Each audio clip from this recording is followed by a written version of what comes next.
Images from Bucha in Ukraine over the weekend, asking what we can do to stop Putin's executioners. Also, does it actually amount to war crimes? It's got to fit a very specific definition. Can anyone even be prosecuted for what we've seen so far? David Warburton, the drug scandal MP, has been admitted to a psychiatric hospital. We get the very latest from GBNews' political correspondent, Tom Harwood. Want to drill down into whether or not there's a drink and drugs culture in Parliament. Now, the Prime Minister is set to unveil his energy plan this week, but are we set to go nuclear? Yes. We'll speak to an expert on whether or not this is a good idea. And I don't know if you've seen this one, ladies and gents. Elon Musk has purchased a huge amount of Twitter shares. So will this mean a free speech resurgence on the platform? He's pretty sound, Elon, actually, isn't he? Let's be honest. So we'll discuss this in depth. But first, here are your latest headlines.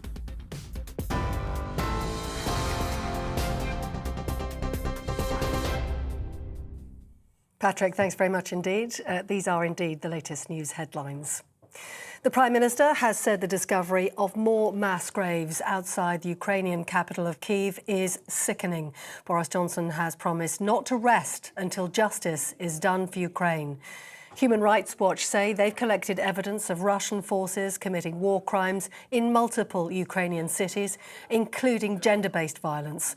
The Kremlin categorically denies any accusations related to the murder of civilians. Ukrainian Member of Parliament Oleksiy Goranchenko told GB News he's personally seen evidence of horrendous crimes. What we saw in liberated areas of Kyiv region is absolutely awful. I've been there personally 2 days, and I saw a number of bodies of killed people. It's a real horror, and it's a real genocide which is committed by Russians and war crimes and by Russian army. Because it's not Putin himself who was killing all these people. It was Russian soldiers and officers who did these awful things. And I think that we should call it genocide. Meanwhile, the mayor of Kyiv has advised residents who evacuated to safer regions to wait several more days before trying to return to the capital. Mayor Vitaly Klitschko says that delay is due to a region-wide curfew and unexploded ordnance in streets. It comes as Ukrainian officials have said they have now retaken control of Kyiv over the weekend. US intelligence shows that about 2/3 of Russian forces around the capital have withdrawn, many of them, though, consolidating in Belarus.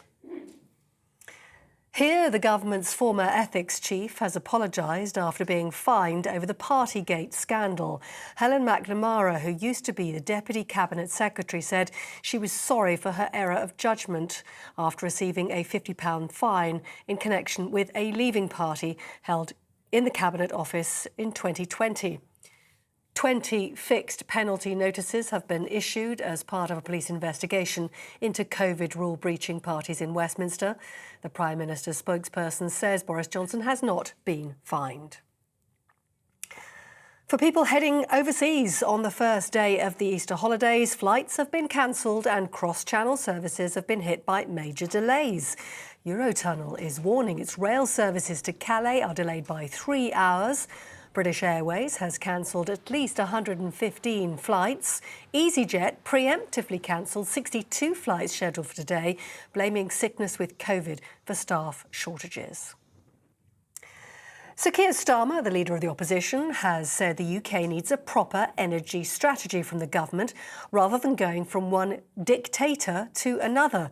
That comes after the International Trade Secretary Anne-Marie Trevelyan said the UK must build its green economy to eliminate Russian fuel from our energy mix once and for all. Russia's invasion of Ukraine has caused turmoil in global energy markets. The Labour leader said we need a strategy that is fast-forwarding on renewables and on nuclear. We don't need energy rationing. We do need an energy strategy. And going from one dictator in Russia for your oil and gas, cap in hand to another dictator in Saudi Arabia is not an energy strategy. So we need a strategy that is fast-forwarding on renewables and on nuclear. Sir Keir Starmer. Now, the symptoms, shortness of breath, an aching body and loss of appetite, are 3 of 9 symptoms that have been newly added to the official list of COVID-19 telltale signs of illness. The changes added to the NHS website emerged just days after free universal testing for coronavirus ended in England. Infection levels have hit a record high in the UK, with almost 5 million people estimated to be currently infected. And showbiz news, the EastEnders star June Brown, best known for her role as Dot Cotton in the soap, has died at the age of 95. A statement from her family confirmed she passed away peacefully at her home in Surrey on Sunday evening. An EastEnders spokesperson said she was loved and adored and will never be forgotten. EastEnders executive producer Chris Crenshaw said her portrayal of Dot Cotton made a huge impact on British television, which not only entertained the nation, but at times changed it a little for the better. Dot Cotton, who died last night. You're with GB News, more news as it happens. Now let's get more from Patrick.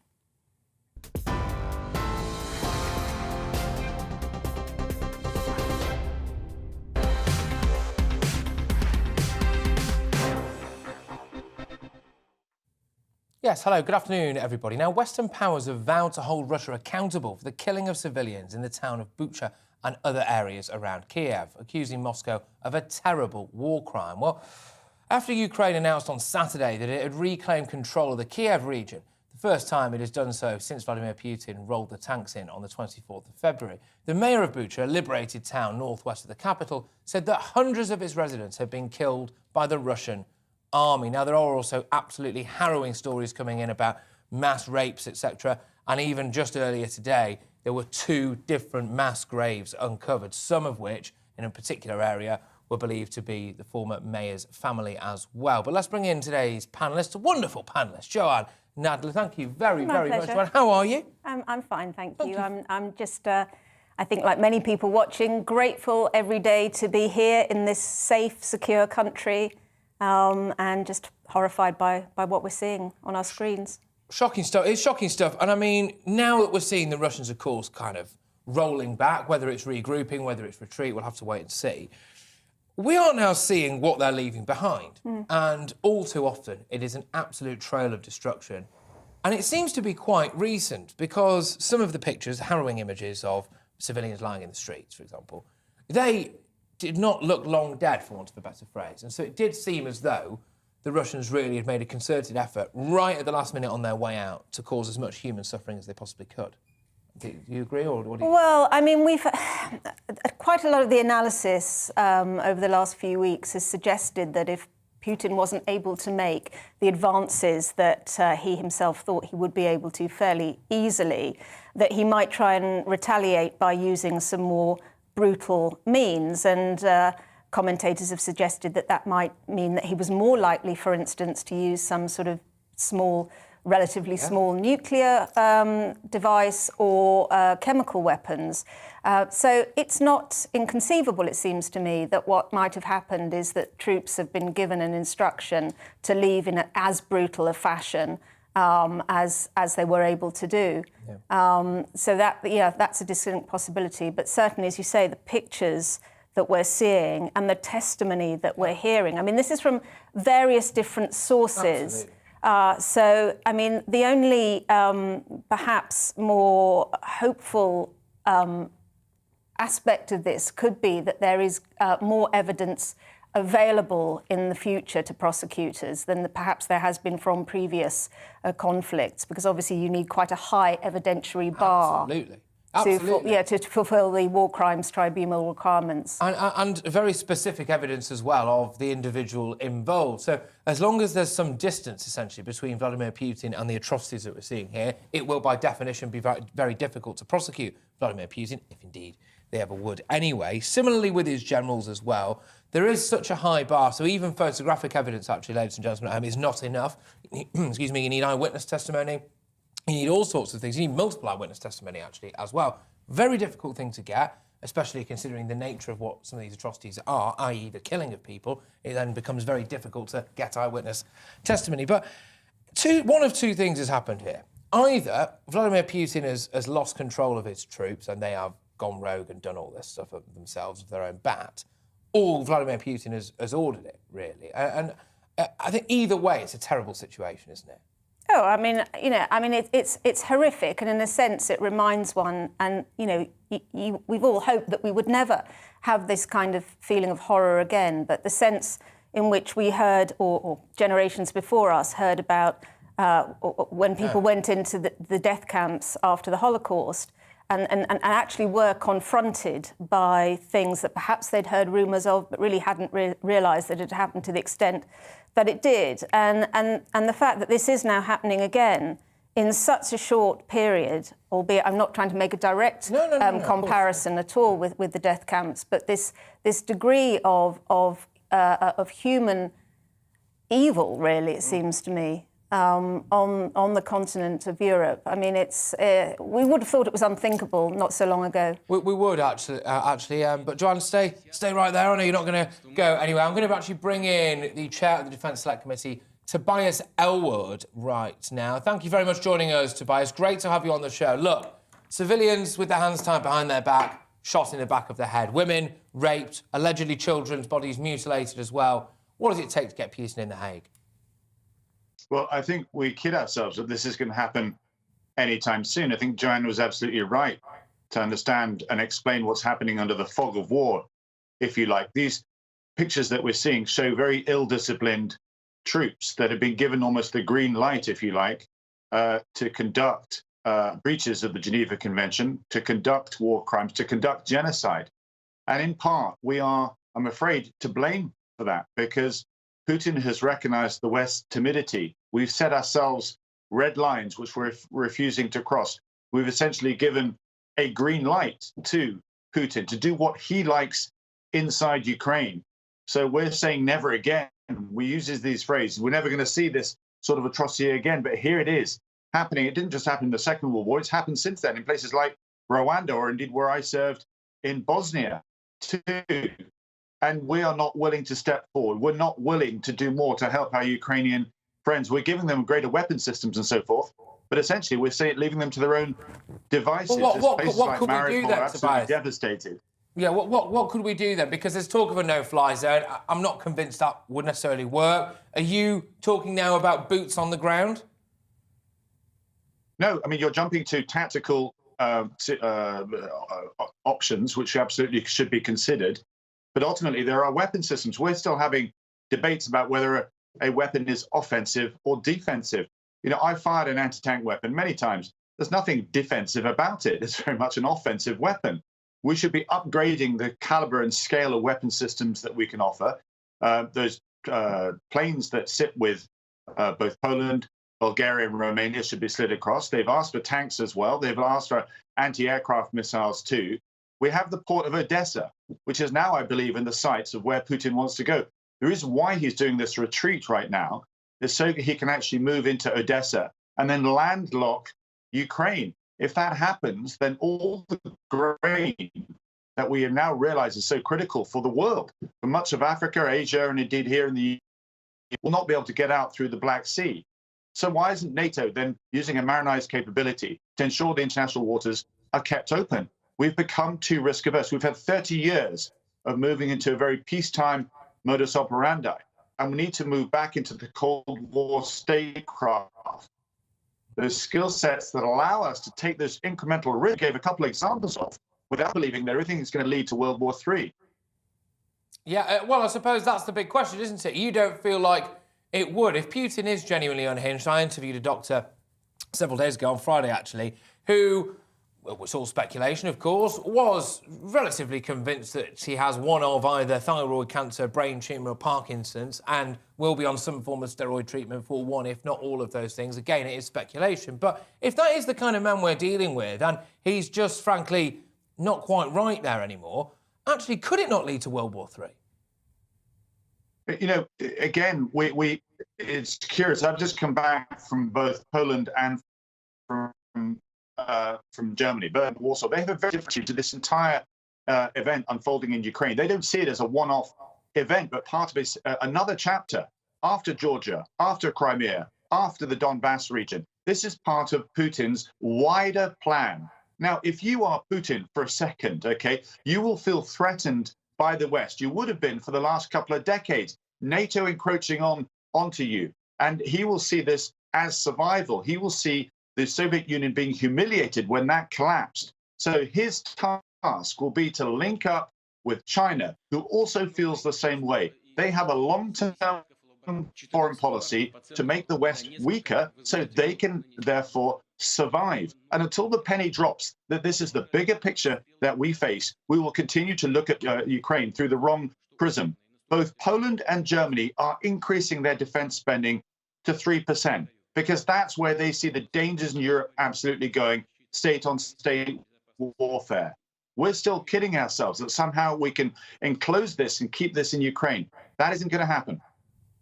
Okay, so it's an interesting take, obviously, and I think you're very well plugged in with people on the ground. So as far as you're concerned, Putin has got a massive, massive agenda here. It's not simply about Ukraine, and that, therefore, could threaten the wider continent. I suppose, then, I don't know, just asking, it might sound like a stupid question to you, but we have a finite amount of military resources in this country, and if there's somewhat of an inevitability about it spilling into the wider continent, should we be sending them all over there now? Should we not be keeping more for ourselves? I don't know. What do you think?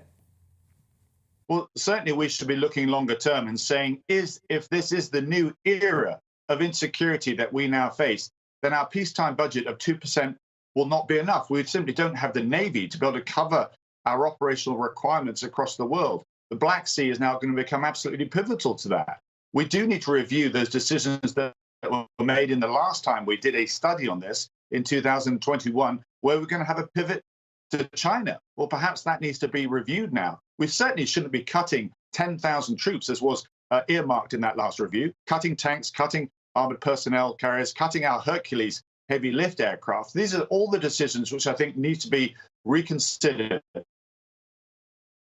But ultimately, NATO, yes, that's the cornerstone of our security. We're shoring up the eastern flanks of NATO, but we continue to leave Ukraine, places like Moldova, indeed even Finland and Sweden, exposed as well. We need to wake up to this new era of insecurity. Tobias, strong stuff, as always. Thank you very, very much. Tobias Elwood, chair of the Defence Select Committee. A man who really knows his onions as well when it comes to, frankly, anything military. Great to have you on the show. Well, joining me now, actually, from Warsaw, is Professor Magdalena Garwin, who's a Polish historian and director of the Pilecki Institute, which has been documenting Russian crimes in Ukraine since the beginning of the war. And this is really what we want to get to the bottom of, because there's a lot of information, there's a lot of misinformation in war. Both sides are guilty of propaganda. That's half the battle sometimes in a war zone. The Russians, of course, for their part, are saying that some of these scenes, like we saw at the Mariupol hospital, were staged. They've said that the latest ones as well have been staged. But actually, of course, a lot of the Ukrainians, and indeed, frankly, I think the wider world, do take them at face value. Thank you very, very much for joining me on the show right now. Fantastic to have your insight, really. So, have the Russians committed war crimes? I'm very sorry. First of all, good afternoon. My name is Magdalena Garwin. I'm professor of Pilecki Institute. And my question first is if our internet connection is okay, because I don't hear you. Oh. Okay, well, it's okay our end, I think. We can hear you. But if you hear me, I can just... Yeah, we hear you, yes. Just talk about war crimes, I suppose. Okay. So, first of all, I would like to start from a very important issue. All of we know that Putin is a war criminal. It is true, but it is not a war of Putin's war. This is a Russian war against Ukraine, and we have to remember about it, that Putin enjoys support over than 80% of the Russian society. And from the first day of the conflict, of the Russian invasion on Ukraine, I repeat once again that the level of atrocity committed and which will appear on the Ukraine is much, much higher than we can even imagine. And first of all, there is a question if we dealt with the act of just criminal acts, or that is something more like a genocide. And let me cite some part of the legal definition of genocide. Genocide means any of the following acts committed with the intent to destroy in a whole or in a part a national, ethical or ethnical or racial or religious group as such, A, killing members of the group, B, causing serious bodily or mental harm to members of the group, deliberately inflicting on the group conditions of life calculated to bring about its physical destruction in a whole or in a part, imposing measures intended to prevent births within the group, forcibly transferring children of the group to another group. And as today Prime Minister Mateusz Morawiecki said, and I share this point of view, that these bloody massacres committed by Russian soldiers deserve to be called by their name. This is genocide. And we should look on these acts as a part of genocide, because genocide, it not means the total destruction of the group. It means also actions against some kind of group of people. And now there is one very important question: why Putin conducts war in such a way? Why so many civilians are shot? Why so many civilians were also tortured? Why Russian soldiers shot not only men but also children and women? This is the conscious, deliberate decision of Putin. From his first speech, when he declared that he doesn't recognize Ukraine as a separate nation and separate culture, it means that the war will be very, very cruel. And I think that many things depends on the opinion of international audience, I mean European unions and the other countries. We should treat Putin as a war criminal, but we should also treat Russian soldiers as a guilty, as a people who committed a crime, and this crime cannot be forgotten. No, so this is the reason.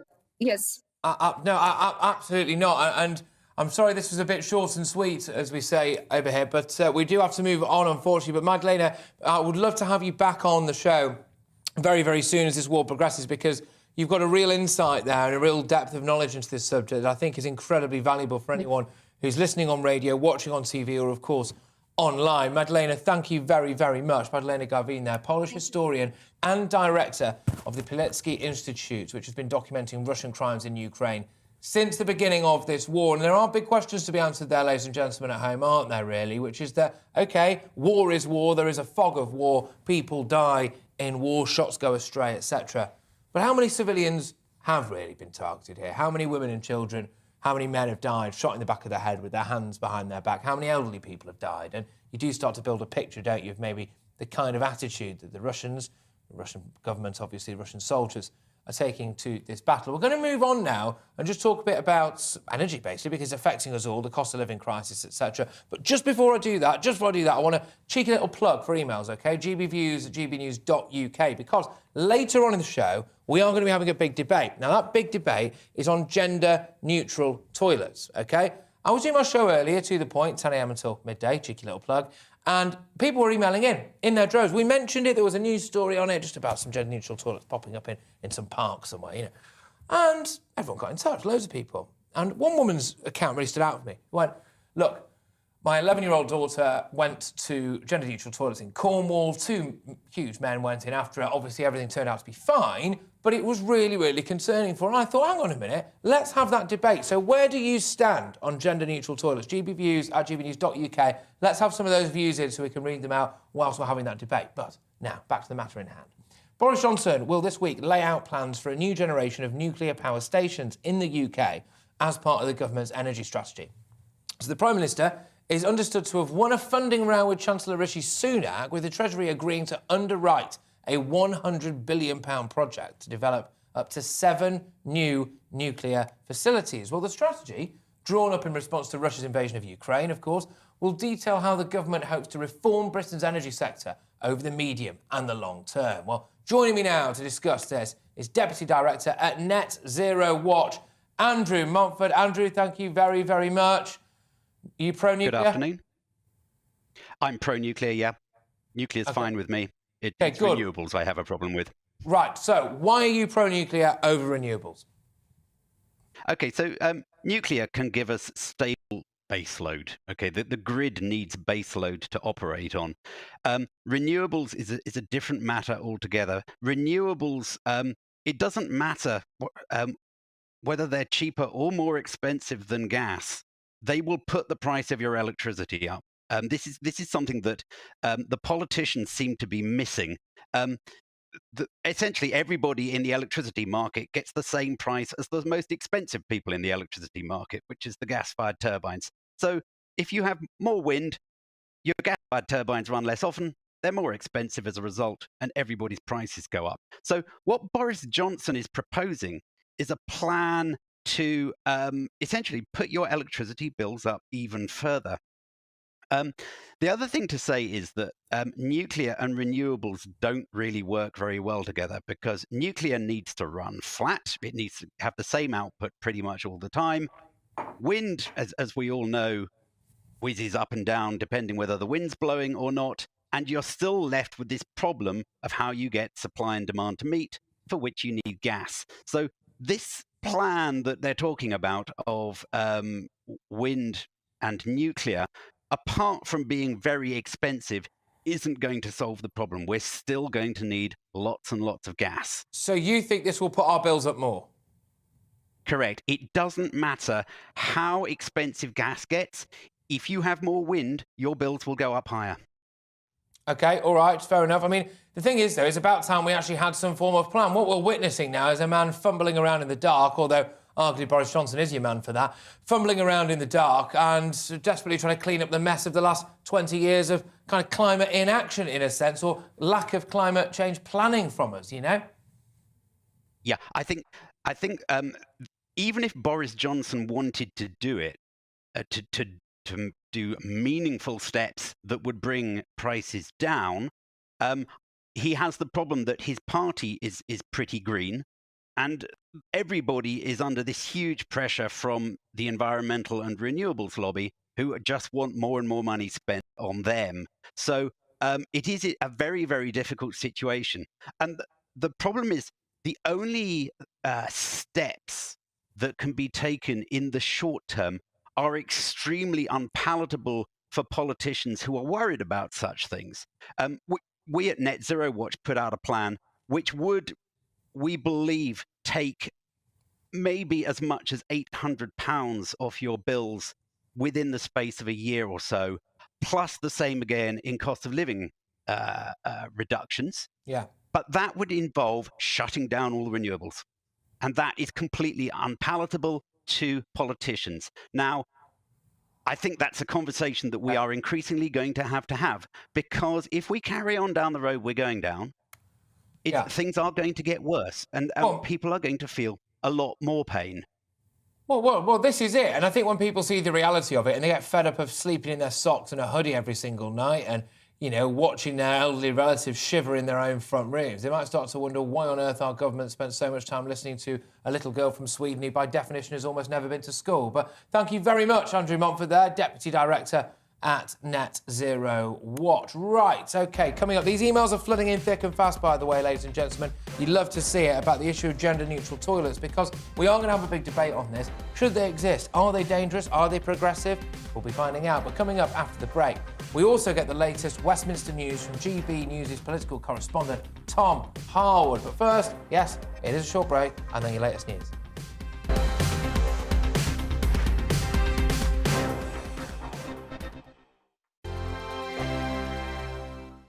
Europe is in the grip of the most devastating humanitarian crisis since World War II. The people of Ukraine are facing unimaginable suffering as their homes are destroyed and their loved ones are killed.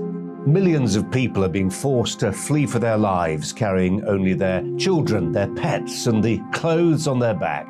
The pain, loss, and destruction grows by the day. The people of Ukraine urgently need our help. Already a vast humanitarian operation is underway. Britain's Disasters Emergency Committee, or DEC, brings together 15 leading aid charities to respond to overseas disasters quickly and efficiently. These charities include the British Red Cross, CARE, Oxfam, Save the Children, and World Vision. Their teams are working on the ground in Ukraine and neighbouring countries to bring vital aid to those who need it most. If you can spare it, your gift to the DEC's humanitarian appeal will go a really long way. £10 provides essential hygiene supplies for a person for a month. £50 provides blankets for 4 families. £100 provides emergency food for 2 families per month. It's easy to give. You can donate online at dec.org.uk or call the 24-hour donation line on 0370 60 60 900. If you prefer to send a cheque, please post it to the Ukraine Humanitarian Appeal, PO Box 999, London EC3A 3AA. To give £10 on your mobile, simply text the word crisis to 70150. Standard network charges apply for calls and you must be 16 or over. Texts are charged at the standard network rate and your £10 donation will be added to your bill. 100% of your donation goes directly to the DEC to save lives and deliver critical support where it's needed.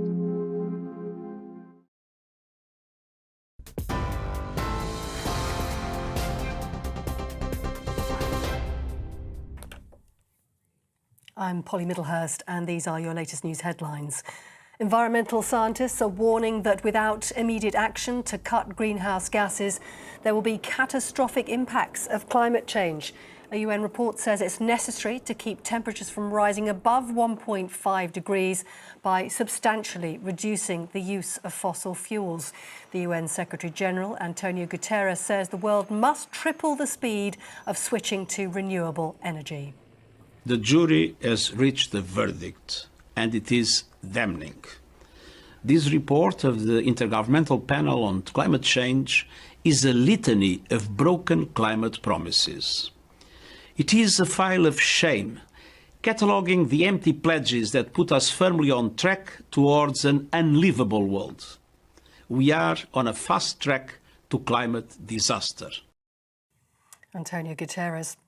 The Prime Minister has said the discovery of human remains in Bucha and other graves, mass graves outside Ukraine in Kiev is sickening. Boris Johnson has promised not to rest until justice is done. The group Human Rights Watch say they've collected evidence of Russian forces committing war crimes in multiple Ukrainian cities, including gender-based violence. The Kremlin categorically denies any accusations related to the murder of civilians. People trying to get away on holiday on the first day of the Easter holidays have had flights cancelled and cross-channel services hit by major delays. Eurotunnel is warning its rail services to Calais are delayed by 3 hours. British Airways has cancelled over 100 flights, and EasyJet preemptively cancelled over 60 flights yesterday, blaming sickness with COVID for staff shortages. The EastEnders star June Brown, best known for her role as Dot Cotton in the soap, has died at the age of 95. A statement from her family confirmed she passed away peacefully at her home in Surrey on Sunday evening with her family by her side.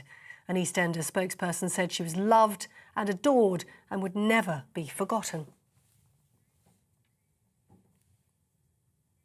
On TV, online and on your radio via DAB+, you're with GB News. Patrick is here now.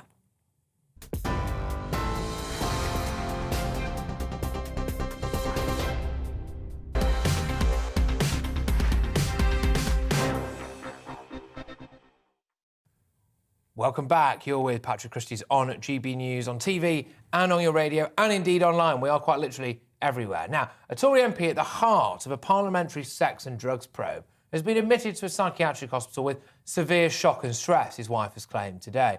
This comes as reports have emerged that Tory whips were told about sexual assault and cocaine abuse allegations against a Conservative MP 2 weeks ago, but waited until the allegations were leaked to the press before suspending him.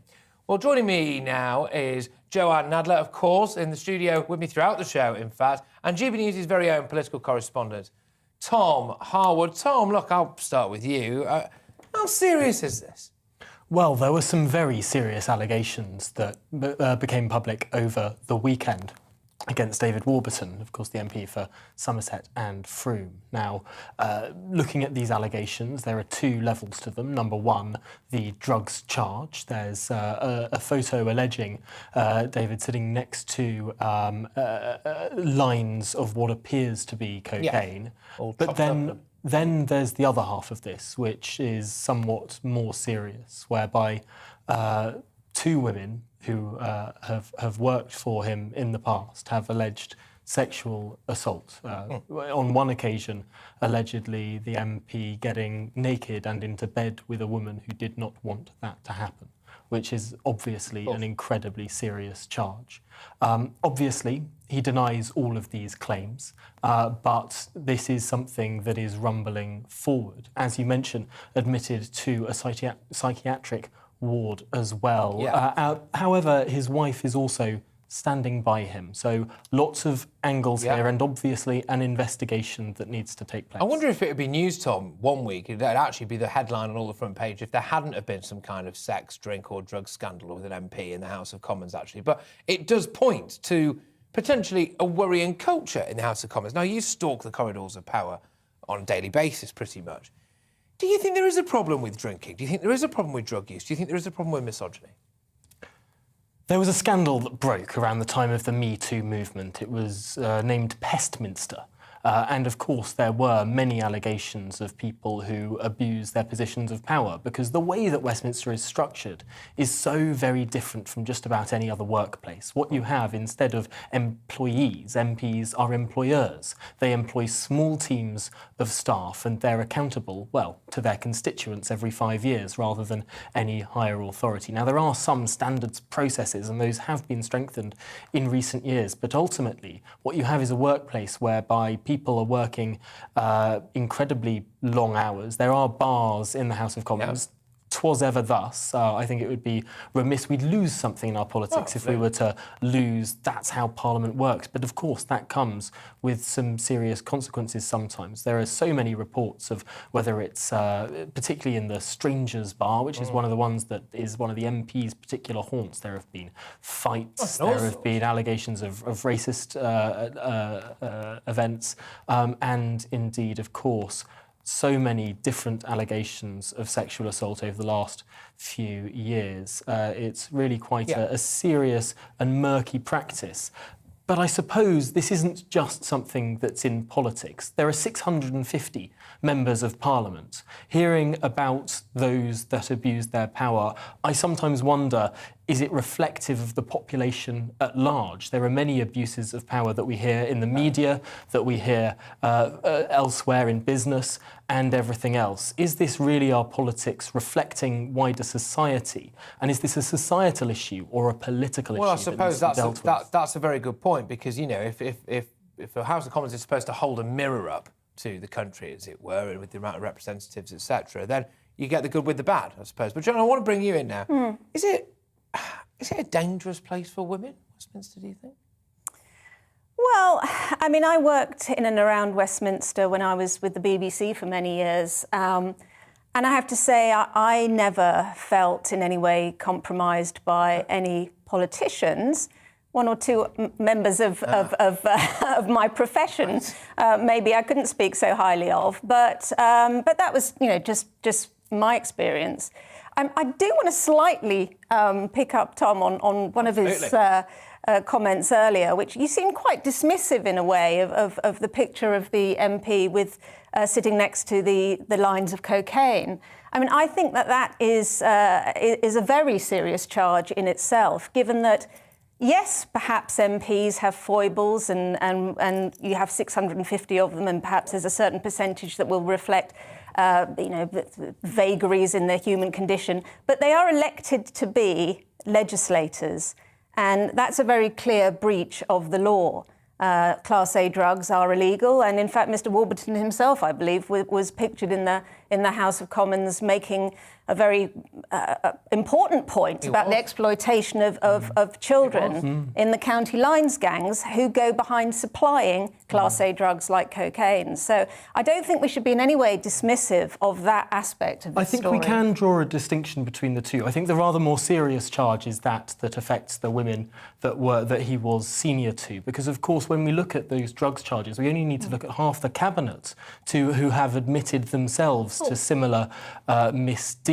So I think in terms of the level of the story, would this be a story if it was MP pictured with cocaine alone? It wouldn't be the largest story. Well, this is really fascinating, actually, because I can see, I'm reading between the lines. I don't think you're diminishing the severity of the cocaine angle, but I think the sexual harassment allegation seems to be, for you, the big one. Are you the other way around on that? Well, no, I mean, due process has to be gone through. And we've seen a photograph, and unless it's been doctored, that photograph seems to speak for itself. The other allegations still need to be tested. They need to be proven. Oh, it's a fascinating point. Just very quickly, sorry, because I'm going to get shouted at actually in a second here, but there is also the whiff of Russian money as well. What's that about? That's certainly true. Now, this is something that has come out belatedly today, a loan to David Warburton for the purchase of a house by a Russian businessman that wasn't declared properly within the 30-day period by which it should have been declared. It has now been paid back, we understand. But yes, the whiff of money, sex and drugs. It's a three-pronged story. I tell you what, you're waiting for Mick Jagger to turn up, really. For goodness me. Anyway, look, thank you very much, both of you, and you'll be sticking around, actually, won't you, John? But yeah, anyway, look, so we're just going to move on from this now. You are with Patrick Christie. I'm filling in for Colin Brazier. That's right. Hey, the next James Bond isn't going to pick himself. He's got to audition for it. But anyway, we're on GBNews, we're on ETV, we're online, we're on your digital radio, and coming up, today's debate, which will be on gender-neutral toilets. Loads of you have been emailing into this. Fantastic stuff. We love to see it. gbviews@gbnews.uk. Do you think gender-neutral toilets should go? Do not miss that debate. But first, let's bring you up to date, I believe, with some of the latest headlines, or maybe even just an advert break.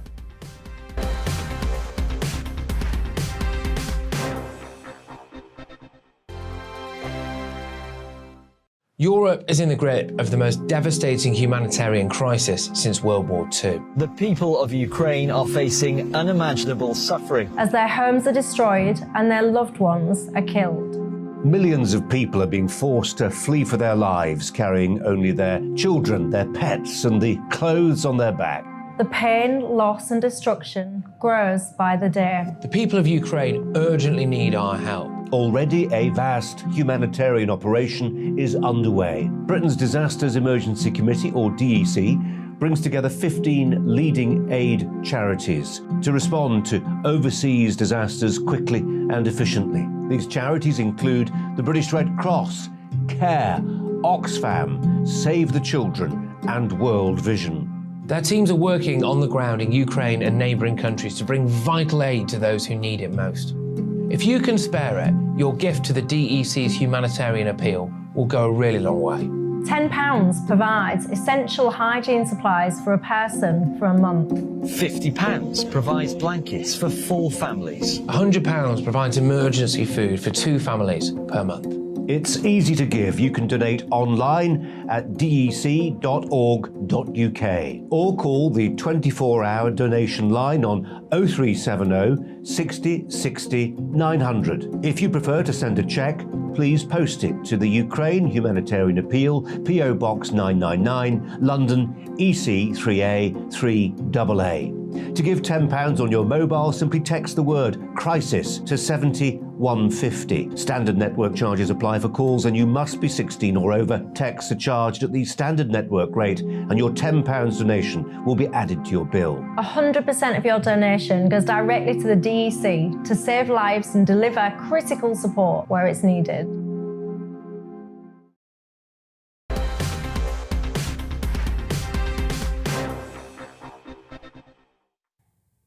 Welcome back, everybody. You are with Patrick Christie on GB News. We're on your TV, online and digital radio, so make sure you check us out across all of those platforms. But here we go. This is going to be, I think, maybe my favourite bit of the show, actually. There's been a trend in the Western world over the past couple of years of removing anything that references gender from our society. So just take, for example, Canadian Prime Minister Justin Trudeau telling a woman at one of his rallies that they need to use the term people-kind instead of mankind. I mean, it makes you want to vomit, doesn't it? But, or, of course, the original ploughman's lunch, which now seems to be a plough person's lunch, right? Yes, OK, again, it's difficult. I find myself getting angry about that, and I think I'm getting angry about cheese, you know? But anyway, it's not just our vocabulary that's had any mention of sexual identity removed from it, though. The last few years have seen swathes of organisations and businesses implement gender-neutral toilets where people can do their businesses together, no matter how they identify. So it's a policy that's drawn criticism from those who say women and children are more likely to be harassed and assaulted, spied upon, whatever. Then, of course, as well, there is simply the issue of, do most people actually want it? Well, it's an issue that a lot of you have been emailing me about, and I was on air earlier this morning, as I said, and yeah, I started getting loads of emails on it. We weren't really doing a segment on it. It was just one of those things that happened organically, and it got me thinking, hang on a minute, clearly this has rattled a lot of cages out there. And one thing that really stood by me that hammered it home was this lady saying she was with her daughter in Cornwall, an 11-year-old daughter in Cornwall, and it was a gender-neutral toilet. Her daughter needed to go. She went in, and the next two people who came in afterwards were, according to this lady, you know, big burly chaps, and she thought, well, I'm very nervous about this. As it happened, everything was fine, but that's kind of the point. You don't want your 11-year-old, you don't want to take your heart in your mouth every time your 11-year-old daughter goes to the loo, do you, really? Let's be perfectly honest with you. We are going to be having a bit of a debate on this shortly, I believe, but I'll just start with Joanne first, actually, Joanne Nadler, who's been joining me, diligently sitting there spying on me the whole time we've been in the studio. What's your take on gender-neutral toilets? Not a fan. Why not? Not a fan. Well, I don't think I've recovered from going into the gender-neutral toilet here in GBNews and coming out face-to-face with Nigel Farage. It's a bit of a shock to the system. But some people pay money for that, you know. Well, I'm not casting any aspersions on Nigel. It was just somewhat unexpected, shall we say. Unexpected, exactly. But no, I mean, apart from circumstances where you can only fit in one cubicle, and you know, those occur in all sorts of places, I just don't see the requirement for this at all. It seems to be driven by a kind of, you know, political correctness on steroids, and yeah, I don't think men want. Well, I know men don't want it. I think that's you know, not in the same way that I could argue women don't want it because maybe an increased risk of harassment, etc. I think men just don't like the idea. I think it's hygiene as much as anything else. I don't think we should get particularly hung up on harassment, which, you know, I'm sure in certain circumstances can and does happen, but you know, let's not exaggerate that necessarily. Yeah. But I think most of us just feel, quite frankly, if you've ever shared a home with a man, that there are certain... Excuse me, it's not always just that man. You know, people have big rows over these things in their domestic settings. They don't necessarily want them when they're out and about. I am inclined to agree with you, of course. Right, so I want to settle this once and for all, though, and ask, should we keep gender-neutral toilets? Well, joining me to debate this is my guest, obviously Joanne Nadler, there, you just heard, and Sam Dowler. So, Sam, thank you very much. I believe you might have just heard what Joanne has just said there. Hopefully you have. Firstly, I hope you're well. I hope you're keeping well, my good man. It's been a while since we've last met. But, look, come on, you can't be pro-gender-neutral toilets. Surely, Sam? Well, I mean, let's be honest. I mean, toilets are gross anyway, and you will know this, Patrick, that men's toilets are even more gross, especially when you're out and about. So, for that reason, I mean, especially I agree with Joanne when she's talking about, you know, toilets at home.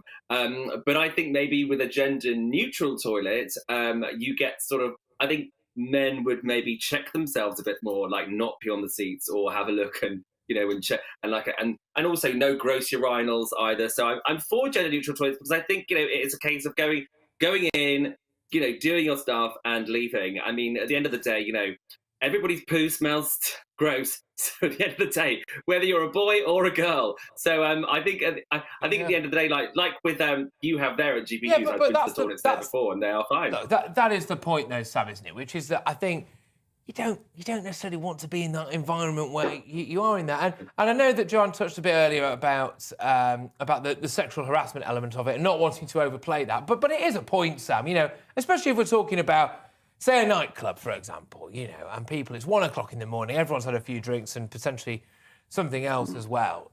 Would you really feel comfortable there as an 18-year-old girl, you know, sharing a bathroom with a load of men? That doesn't sit right with me, Sam. I do understand where you're coming from, of course. I've been to a lot of gay clubs, and they have gender-neutral toilets because obviously you don't have great swathes of drunk straight men there. So I mean that sort of element is taken away, and there's sort of like a camaraderie of everybody like meeting in the toilets and washing your hands together and having a good laugh, etc. So in those scenarios, I think it's fine. But I do agree, like as what you were saying, like a boozed up older gentleman, like looking like I wouldn't want it for my nieces, and I wouldn't want my mum to be in a place where that sort of thing would happen. So I think in some places it's fine, but others maybe not as much. Yeah, John, is this a move, this quotes unquote push towards a gender-neutral toilet society, as it were, that's appeasing less than a fraction of a percent of the population at the expense of 100%? I think you make a very, very important point, actually. I think, we're largely looking to kind of overturn what is the sort of majoritarian consensus on an issue like this. There's, who is pushing for it? There is no particular desire or campaign in favour of it, I would suggest. And I also think in some ways it's quite discriminatory against elderly people who I'm sure if you inquired, you'd find a vast proportion of older people would feel quite uncomfortable about this, to the point quite possibly of not using a gender-neutral toilet. I think we really have to wonder what's going on here, and is it a push towards all sorts of other things? I mean, throughout most of my lifetime, there's been a real emphasis, for instance, within the NHS to campaign in favour of having women-only wards and men-only wards. Yeah. Now, I'm not quite sure where we've got to with that campaign because it was seen as being very expensive to implement. But that was seen as the civilised thing to do. And if that's a civilised thing to do within the NHS, why are we now having this push, across the wider culture? Yeah, a series of good points. Sam, I'll give the last word on this to you, as John's going to be by my side throughout the remainder of the show. But Sam, look, if women do want their own spaces, and I think if we had a referendum on this, it would be overwhelming, right? If women do want their own spaces, i.e. toilets, what's wrong with just giving it to them? Well, I mean, I completely agree, of course, and like Joanne said, I mean, if it's a case of space, then I mean, a lot of gender-neutral toilets, it's really just the the washing your hands area that is, and then the rest of it's all locked cubicles. I mean, so I've been to lots of places like private members clubs and stuff like that, where it's just a bank of toilets with their own washrooms in them as well. So I think in that case it's fine. I mean, obviously when it comes to like things like public toilets, I mean they're horrible anyway, and they would only be used in a necessity. And I agree with Joanne when she says about older people. Like my mum's 70, and I wouldn't want her necessarily having to stand anywhere near like some bloke going to the toilet. Thanks. No, so look, Sam, thank you very, very much. Great stuff. Great to cross paths with you again. We'll have to do it again at some point. Thank you. Soon. I'll see you soon. See you soon. Good. Journalist and broadcaster Sam Dowler, and of course Joanne Nadler was taking part in that debate as well. Just going to go very quickly to a couple of views, just literally 30 seconds. I am a woman and I wouldn't dare use a gender-neutral toilet. This is from Pamela. Thank you very much, Pamela, for that. Gender-neutral toilets are not progressive, Dawn says. They entail the neutralisation of women and cause their identity to vanish, whereas Mark doesn't get what the big fuss is. He says he was in Ireland at the weekend and loads of toilets were just classed as toilets. But he thinks maybe it's cheaper and easier that way. A range of views there. But keep these coming in throughout the show. Really appreciate it. GBviews at gbnews.uk. Some great responses there. We'll go to more of them later on. Moving away. Elon Musk has bought a stake in Twitter. This is fantastic stuff. Days after complaining about free speech on the platform. So apparently, anyway, the Tesla founder has taken a 9.2% stake in the social network, which now makes him the biggest shareholder.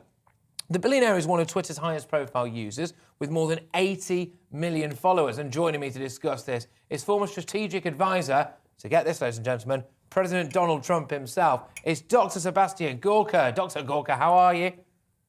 Very well. Thanks for having me, Patrick. No, great to have you back on the show. So, look, firstly, what does this mean for Twitter? I mean, Elon Musk is pretty sound, really, isn't he? I have to say, I've been watching both his accounts recently in the last month or two and Jordan Peterson, and both of them have become even more political. It's a pleasure to watch. They're all about free speech. They're all about stopping the censors of Silicon Valley. So this is massively exciting. I don't know what he can do with his 9%, but if he is a controlling shareholder, if he has the largest amount of shares on Twitter, I think 2 weeks ago, I said, I retweeted something that he'd said, and I said the answer is, Elon, you better buy Twitter. So maybe he's listening to us, but social media is a cesspit. If you believe that a woman is a woman, a man is a man, and national sovereignty is important, then you get censored, you get deplatformed. My former boss had more than 90 million followers on one platform alone on Twitter, and he was cancelled. He was, in an Orwellian sense, just unpersoned like that. And I think this is the response. So God bless Elon Musk, and I can't wait to see his next decision. Well, you've got actual members of the Taliban on Twitter, people who essentially, behead gay people for fun and give women no rights. They're allowed on Twitter, but of course, orange men bad, Dr. Sebastian, and we have to remember that, But do you think this means that Donald Trump might be back on Twitter anytime soon? I'm not sure about that. He just launched his own social media platform, Truth Social, which is going great guns. But look, who knows? Never say never. This is a man who understands social media like nobody else. I was always asked when I was in the White House, who's writing those tweets at 3 a.m. and 4 a.m.? And I said, are you serious? That's not me. I mean, Donald Trump is the only president I know who slept for 2.5 hours out of every day, as opposed to Sleepy Joe, who needs his Horlicks at 3 in the afternoon. It was him. He was on Twitter, and he was, whether it was, bringing peace to the Korean Peninsula, whether it was pushing back on the insane fascists of Silicon Valley, that was all President Trump. So who knows? First, Elon Musk has to clean that origin stables. Yes, he does. And actually, Elon Musk seems like he's got his head really well and truly screwed on, actually. He's a very eccentric thinker in many senses, but that, I think, adds to his brilliance, doesn't it, really? And if rumours are to be believed, he's been helping to keep Ukraine online as well with various satellites up there, so he's not afraid of getting his hands dirty. But why do you think that there is such a left-wing liberal bias when it comes to social media? Do you think they're afraid previously of brand damage, really? Anything that could be associated with what you would argue is maybe more of a right-wing thinking type thing would potentially damage the brand in their view, do you think? It's far deeper than that. You have to go back to the Frankfurt School, to the New Left. You have to go back to Herbert Marcuse's seminal piece, Repressive Tolerance, in the 1960s, where he said, if we are building our utopia, our new socialist dream here, then we must not tolerate ideas that go against it. So this idea that the left is tolerant is a lie. If you disagree with the groupthink, you must be thrown down Orwell's memory hole. That's why it happened. And the sad thing is, how was it allowed to occur? Good conservatives. I mean, I grew up under Maggie Thatcher in the UK. I, worshipped Ronald Reagan as a true statesman. We just let it happen. We lived our lives. We built our businesses. We, made sure the kids had, what they needed to go to school. And we let them take over social media, the arts, regular mainstream media. Now people are waking up. Education to an extent. Sorry? Education as well to an extent. Oh, absolutely. But now it's pushing back. The reason that GBNews is so popular, the reason that we have here in America parents standing up at the school board saying, no, transgenderism is wrong. No, critical race theory is racist in and of itself. This is the Great Awakening. It's glorious to behold. And Elon Musk is one of the standard bearers. Absolutely, and indeed, so are you. Absolute pleasure. I love it every single time we talk, Dr. Sebastian. Dr. Sebastian Gorka, former strategic advisor to President Donald Trump, and a real statesman himself, isn't he? There we go. Right, well, look, the hour's flown by. The hour has absolutely whizzed by. It's just before 5 o'clock. You're with me, Patrick Christys, on GB News, on TV, online, and on digital radio. We have so much more to come in the next hour. Before that, we've got a very short break.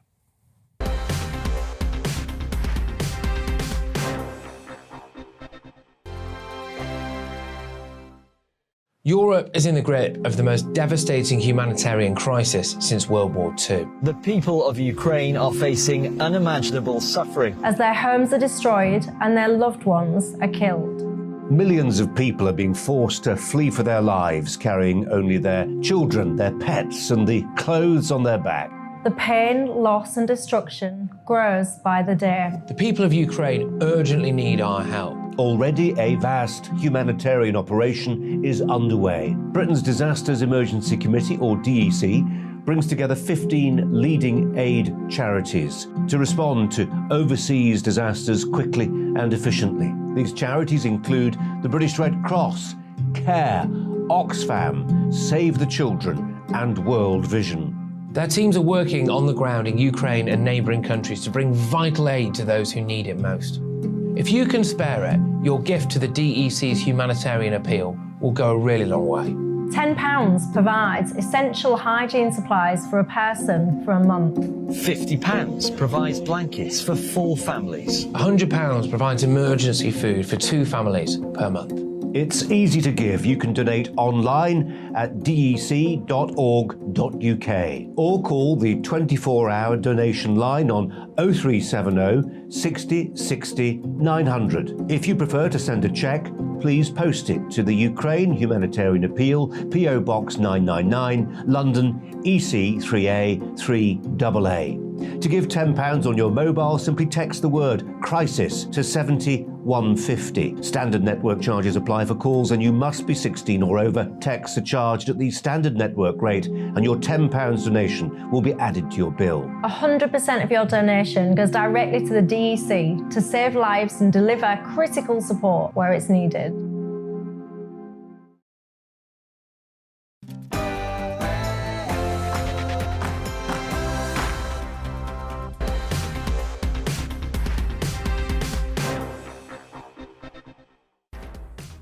Hello, welcome to Live at 5 with me, Patrick Christys. Don't worry, there's not been a coup. Colin Brazier will be back tomorrow. Now, Foreign Secretary Liz Truss is in Poland today to convince Western allies to introduce more sanctions against Russia. She's due to speak with her Ukrainian counterpart this hour, which we will be bringing you live.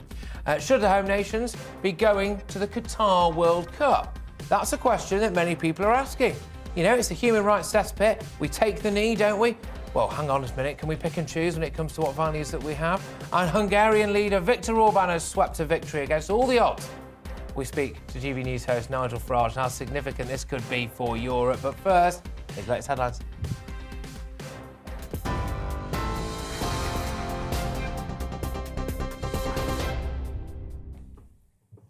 Patrick, thank you very much indeed. Just after 5 o'clock, your latest news headlines. As Patrick was saying, the Foreign Secretary, Liz Truss, has called for Russia to lose its membership of the UN Human Rights Council, given what she says is strong evidence now of war crimes being committed in Ukraine. The group Human Rights Watch say they've collected evidence of Russian forces committing war crimes in multiple Ukrainian cities. There are also reports of mass graves on the outskirts of the Ukrainian capital, Kyiv. Images from the nearby town of Bucha also show a mass grave in the grounds of a church, with many people killed with their hands bound behind their backs. The Kremlin denies any accusations related to the murder of civilians. But Ukraine's President Zelensky says negotiations with Russia will now be difficult after witnessing such atrocities. These are war crimes, and they will be recognised by the world as genocide. You are here today and can see what has happened.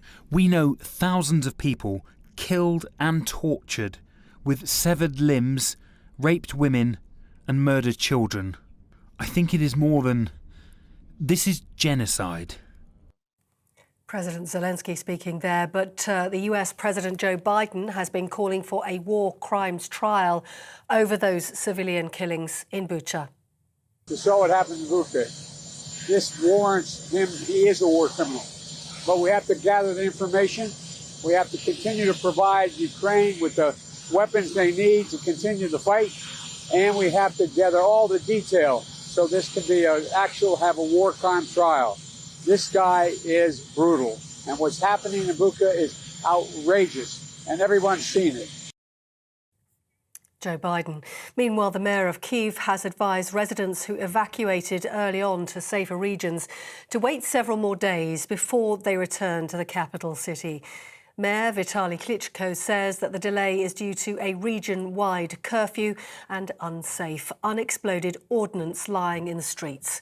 It comes as Ukrainian officials have said they've retaken control now of the entire Kyiv region over the weekend, and US intelligence reports show that about two-thirds of Russian forces around the capital have withdrawn, with many of them regrouping in Belarus.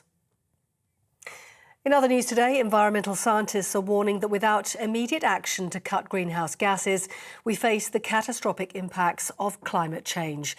A UN report says it's necessary to keep temperatures from rising above 1.5 degrees by substantially reducing the use of fossil fuels. The UN Secretary-General Antonio Guterres says the world must triple the speed of switching to renewables. The jury has reached a verdict, and it is damning. This report of the Intergovernmental Panel on Climate Change is a litany of broken climate promises. It is a file of shame, cataloguing the empty pledges that put us firmly on track towards an unlivable world. We are on a fast track to climate disaster. Antonio Guterres there. The government's former ethics chief has apologised after being fined over the Partygate scandal. Helen McNamara, who used to be the Deputy Cabinet Secretary, said she was sorry for the error in judgment after she received a £50 fine in connection with a leaving party held in the Cabinet Office during the 2020 lockdown in June. 20 fixed penalty notices have been issued as part of the police investigation into COVID rule-breaching parties in Westminster. The Prime Minister's spokesperson says Boris Johnson has not been fined. Now, the Easter holidays haven't started well for some, with many flights being cancelled and cross-channel ferries being hit by major delays. Eurotunnel is warning its rail services to Calais are delayed by 3 hours. British Airways has cancelled at least 115 flights, and EasyJet preemptively cancelled 62 flights scheduled for today, blaming sickness with COVID for staff shortages. Entertainment news, and the EastEnders star June Brown, best known for her playing of the character Dot Cotton in the soap, has died at the age of 95. A statement from her family confirmed she passed away peacefully at her home in Surrey on Sunday evening. An EastEnders spokesperson says she was loved and adored and will never be forgotten. EastEnders executive producer Chris Clenshaw said her portrayal of Dot Cotton made a huge impact on British television, which not only entertained the nation, but at times changed it a little for the better. You're with GB News, more news as it happens. Now let's get back to Patrick Christie's.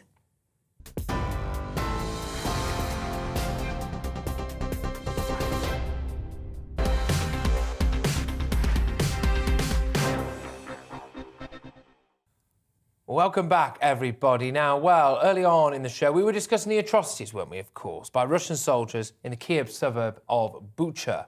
Western leaders are reportedly mulling new sanctions against the Putin regime after the images from Bucha were shared on social networks over the weekend. I'm sure we've all seen them. We've had to blur some of those out there for you, as you can see. But it's absolutely harrowing stuff. And let's be honest, there's probably more of this to come as the Russians roll back across the country. But former MOD chief and former NATO Commander Rear Admiral Chris Parry joins us now. Thank you very, very much, Chris. Great to have you on the show, as always. There's a lot for us to talk about today, because I want to talk to you a bit about the Falklands as well and NATO's anniversary. But let's just start with what's been going on in Ukraine and get stuck into it. I mean, these are depraved war crimes by the looks of things. People being run over by tanks in the street, women being brutally raped, girls being brutally raped in front of their mothers, men with their hands tied behind their back getting shot in the back of the head. I mean, it's terrible stuff. Yeah, I think what we're looking at is a rogue state here that has lost control of its army.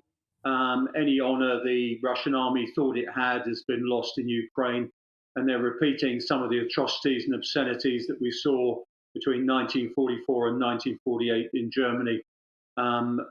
Something has to be done. This sort of thing can't happen in the heart of Europe without, I think, obviously somebody stopping it and also somebody having to pay the penalty for it in terms of justice. Yeah, no, indeed, Chris, and it is going to be really, really difficult to actually bring any of these people to justice, though, because I was speaking to someone earlier today, and they said the burden of proof, and indeed the burden of proof when it comes to the personal identity of who you will before the Hague or whatever, is so high. It does seem as though it might be tricky for anyone to face justice for some of these atrocities that are taking place. Well, we didn't hold that burden of proof at Nuremberg in 1945. And I think we can tell that either by commission or omission, the military and political leaders of Russia are responsible for this. And I think the burden of proof is a general one, not a specific one. They've unleashed this rabble that the Russian army calls it, which I would call the Russian army, on a civilized country. And I'm afraid to say they need to bear the burden for that responsibility and to pay the penalty.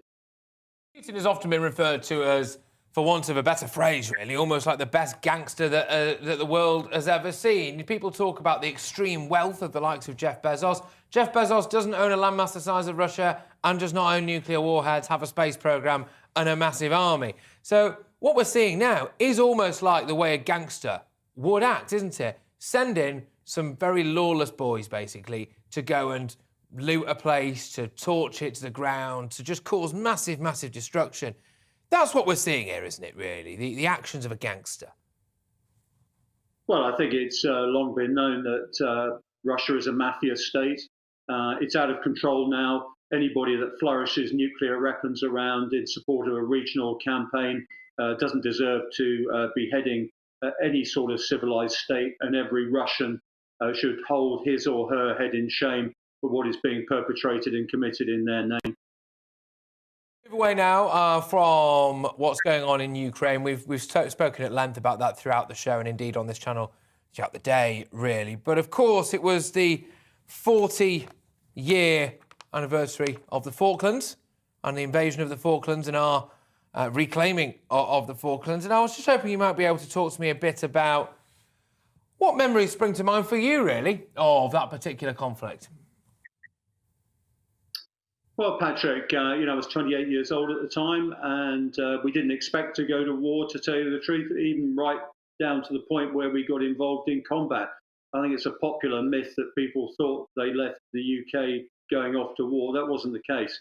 War was only really apparent once we got down there. We thought a diplomatic solution would be found. What I remember about the war is obviously you learn a lot about yourself in those circumstances. But above all, I think, the thing I really remember from my time in the Falklands is that we conducted a really difficult campaign. We did it quickly, we did it cleanly, and the result is that the Falkland Islands have remained British ever since. Yeah, and long may that last. What did you learn about yourself, then? Well, I think if you're in the military, you have to get up every morning and put the uniform on, and you assume that you're going to have the bottle for it. And until you get into combat, you never really know the answer to that. So you find that out. You find out just how good you are professionally, and also you know the role of luck and chance in these things. Well, this is, if you don't mind me asking, this is something that I wanted to talk to you about because, like you said, I think most men in this country, we think we'd defend Britain to the hilt and this, that and the other, but, they do use real bullets, they do use real bombs, and when you realise that's happening as well, maybe it's a different question. How did you deal with the idea that you were getting shot at, basically? Yeah, well, I dealt with it by trying to shoot at the other guy first and making sure that I was better than him. But I think there's a very famous quotation saying that, the coward dies 1,000 times, the brave guy only dies once. And I think you keep that uppermost in your mind. There's no point in being afraid. It isn't going to help you. You've just got to concentrate. You've just got to watch out what's happening and anticipate what you think the other guy's going to do. And indeed, in the South Atlantic, what the environment's going to do, because people forget that every third day we had real hurricane storm force winds coming through, and it's quite difficult at sea, and the weather was pretty intense. Yeah, I can imagine. Well, look, thank you very much for coming on the show, but also for your tremendous service as well, and for making sure that it is indeed the Falklands Islands and not Las Malvinas. It's Great to actually have a chat with you. Former MOD chief and former NATO commander, Rear Admiral Chris Parry, just whizzing us through a couple of things there. Initially, we didn't have time for the NATO stuff in the end there, but just whizzing us through, of course, what was going on in Ukraine, war crimes, etc., and then remembering as well the time in the Falklands. But I'm going to bring in today's esteemed guest, Joanne Adler. Thank you very much for sticking around. Yeah, look, we've chatted a bit, haven't we, about Ukraine, but the Falklands case is quite fascinating, actually, because, I mean, it was a total diplomatic breakdown, a bit of a nod potentially given to the Argentinians that maybe we wouldn't be too keen on taking it back, but then, you know, full frontal assault. It seems quite a strange war in many ways. I don't know, what's your take on it? Well, it felt like certainly one of the first big political events that I can remember and remember becoming very fascinated by when I was at school. I'm really sorry about this. I'm getting shouted at. We've got to go to Liz Truss. I'm sorry, Joanne. We will come back to you. Over to Liz Truss. Scenes that we will never forget. We have seen butchery, evidence of rape, sexual violence, as well as the indiscriminate killing of civilians. We will ensure that the perpetrators are brought to justice for these barbaric crimes. And together with our allies, we will step up our efforts to stop Putin's appalling war. 3 weeks ago, the UK led 41 states to refer these atrocities to the International Criminal Court. We're providing additional funding to the ICC. The UK military and police are providing technical assistance to the investigations, and the Metropolitan Police War Crimes Unit have commenced the collection of evidence. We're working very closely with the Ukrainian government on this. We've appointed former ICC judge Sir Howard Morrison as an independent advisor to the Ukrainian Prosecutor General.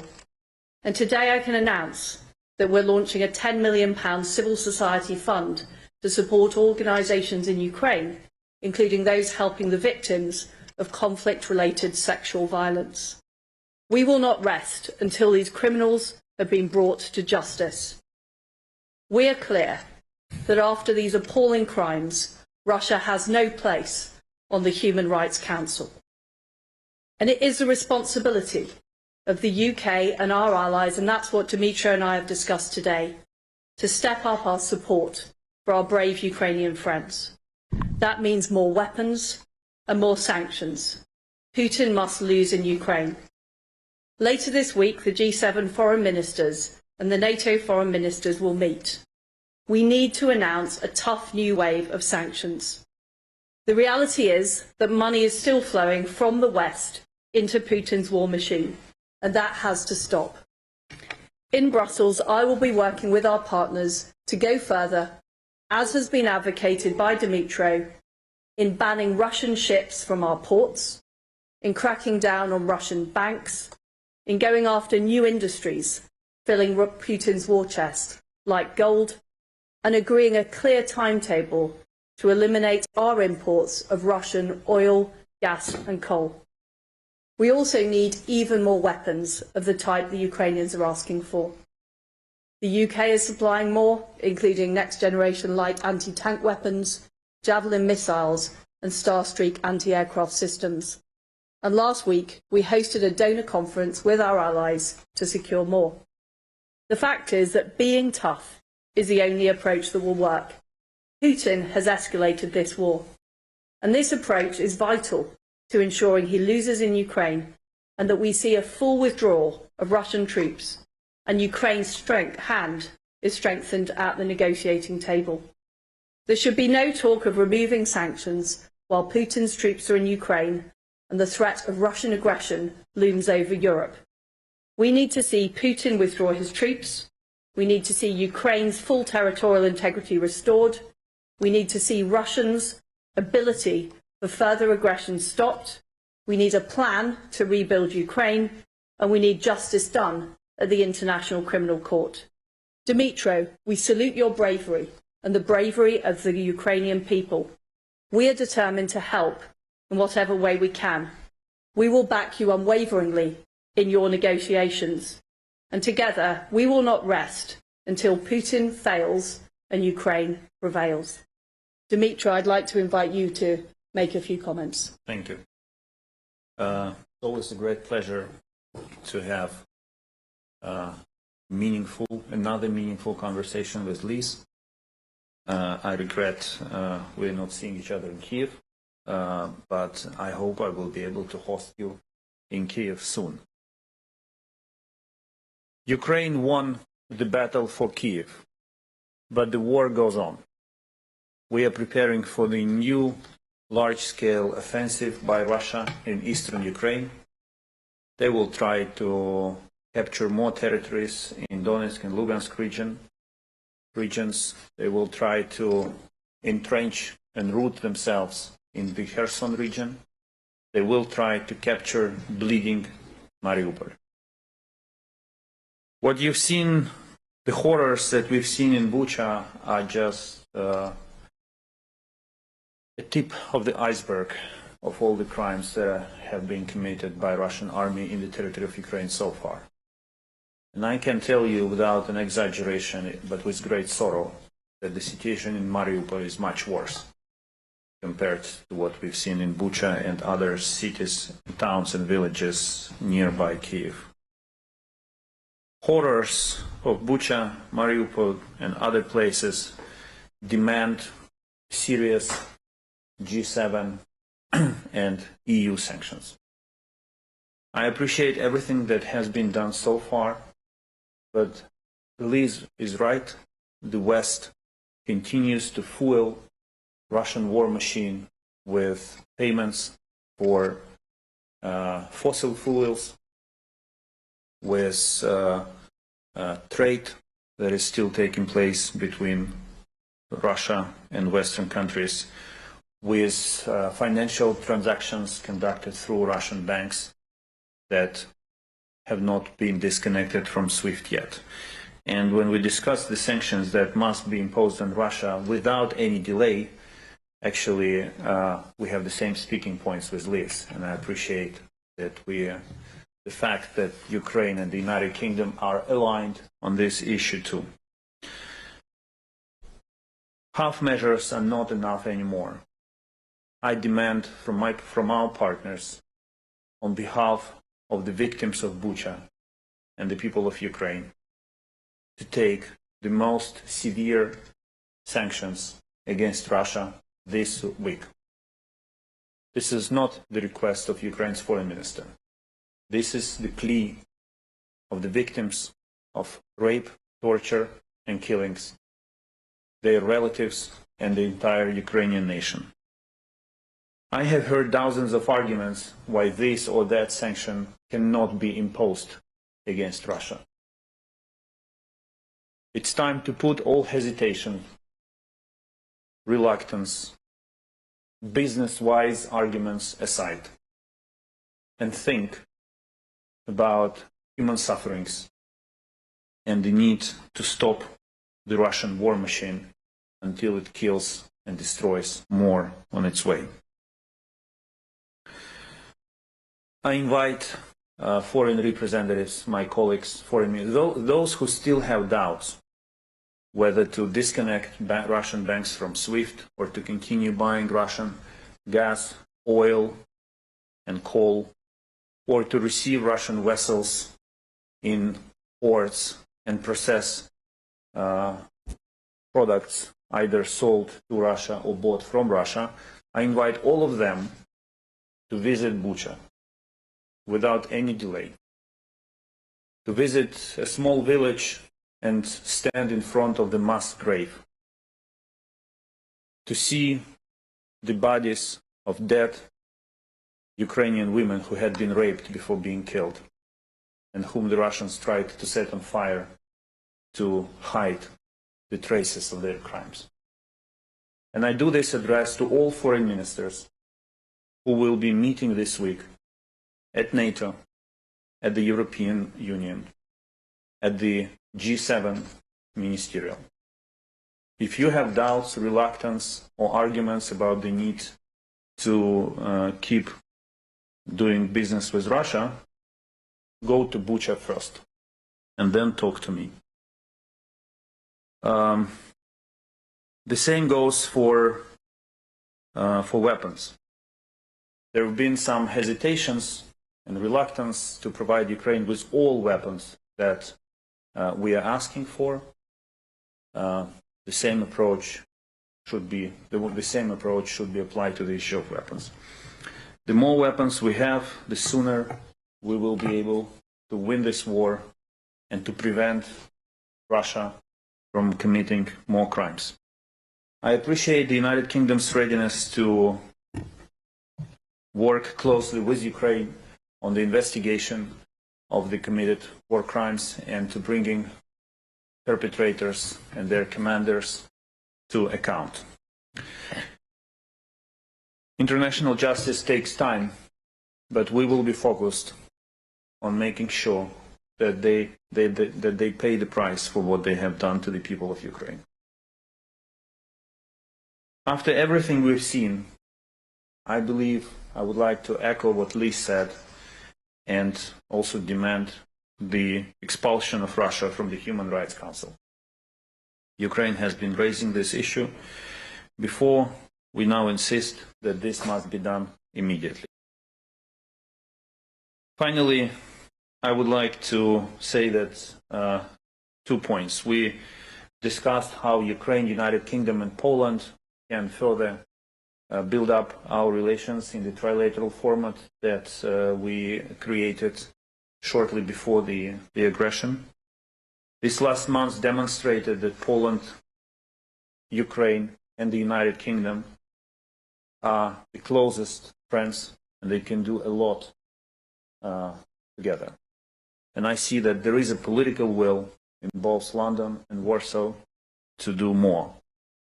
And finally, I would like to thank Liz and the entire UK government and the people of the United Kingdom to everything that you have done so far and your resolve not to stop until Ukraine wins and justice prevails. Because the victory of Ukraine will be the victory of justice in Europe and in the world. Thank you. We'll take a few questions now, and the first one goes to BBC Adam Easton. The sanctions imposed so far have not stopped Russia committing acts. You mentioned some of the things that you're proposing, barring Russian ships from ports, the UK from stopping buying Russian energy. Can you give us some detail or a date specifically of when you would like to introduce that? And can you realistically get other European countries to agree to the sanctions, such as barring Sberbank, Gazprom Bank from SWIFT? That, you know, those sanctions, tougher sanctions that you would like to impose, are you realistically confident you can get the agreement on that? We have shown a unified approach so far. We've done 4 waves of sanctions. We have crippled the Russian economy. We've sent it back 15 years. But I'm very clear we need to do more. We need to do more on oil and gas, which are key to funding Russia's war machine. We've agreed that the United Kingdom will end our imports of oil by the end of this year. We are in discussions with other countries about a timetable for gas, oil and coal. And it is only by cutting off the entire supply to the Western world that we will see the revenues go down from Putin's war machine. On the subject of the port ban, that is something the UK has already done. We would like to see others do the same. We also want to see further sanctions on gold so that the Russian central bank can't circumvent the current sanction. But as far as the UK is concerned, nothing is off the table in terms of sanctions. Dimitra is absolutely right. The scenes that we have seen are appalling, and they are not, I'm afraid. OK, well, there we had Liz Truss, of course, with her Ukrainian counterpart there. Just some key takeaways, really, from that. £10 million fund, basically, to support organisations in Ukraine, helping women and girls and people affected by conflict-related sexual violence, of which, unfortunately, we're hearing far too many reports of. She's calling for tougher sanctions on Ukraine and a more united European approach. There's just there saying that far too much Western money is still flowing into Russia. We need to target their oil and gas. I suspect a bit of a nod, really, to countries such as Germany, which, for obvious reasons, have been a little bit more reluctant, potentially, than us to bring in some of these sanctions. Talking of bringing things in, it's time for Joanne Nadler now, who's been sitting with me listening to that. Strong rhetoric from Liz Truss, but a bit wishy-washy in parts, I think. Yeah, it's difficult to see what the meat on the bones is. Although, I mean, the rhetoric it's good and it's welcome, I suppose, and I think it's as the foreign minister indicated, the closer ties between Ukraine, Poland, and the UK could be very useful as a sort of diplomatic effort if it then brings other countries on the continent into line with the sort of rhetoric and the sort of action behind that rhetoric in terms of harder sanctions that Liz Truss is talking about there. I mean, the only thing is, I mean, yes, talking tough, but then talking about, you know, waiting until the end of this year to withdraw from oil purchasing. So, yeah, this is it, isn't it? And her counterpart there, Dmytro Kuleba, who's obviously the Ukrainian Foreign Affairs Minister, was overtly just calling for weapons, basically, saying, look, you know, please now, we've seen these horrors, these absolute horrors. Bucha, he said, you know, don't talk to me about the horrors of war until you've gone and stood above the mass graves in Bucha. It was a very powerful line, I felt, that he just says, look, you know, we're willing to do it ourselves, we will do the fighting ourselves, but please, please, please give us the equipment so we can get this war won and finished.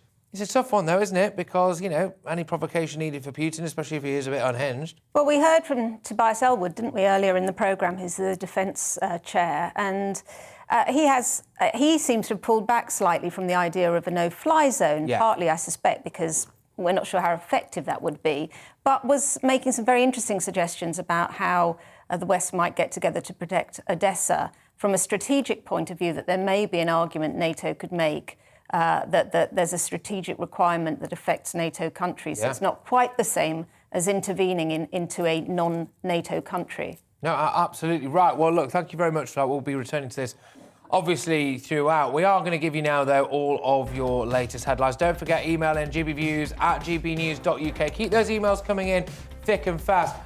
Have the, I keep having to say alleged war crimes, I don't know, that are taking place that we can see in Ukraine at the minute. Has that changed where you are on the whole conflict? Has that changed your idea of maybe whether or not we should be boots on the ground, whether or not we should be sending more weapons over there, whether or not Putin actually is an out-and-out tyrant? Let us know, gbviews@gbnews.uk. Don't be shy, make sure that you get in touch. You can watch us on TV, you can watch us online, and you can listen to us on radio. Coming up next, we will be talking with the trans athlete Emily Bridges, who's banned from competition in elite women's cycling. Other athletes have expressed their fears of being sucked into this transgender row. We're going to discuss all of that after the break. Get your views coming in on that as well. But first, it's your latest headlines.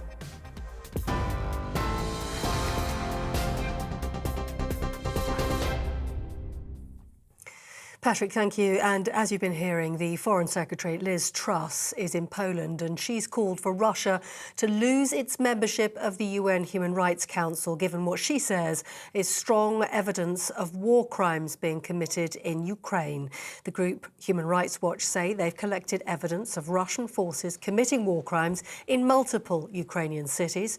Images from the town of Bucha on the outskirts of Ukraine's capital, Kyiv, show a mass grave in the grounds of a church and people who've been killed with their hands bound behind their backs.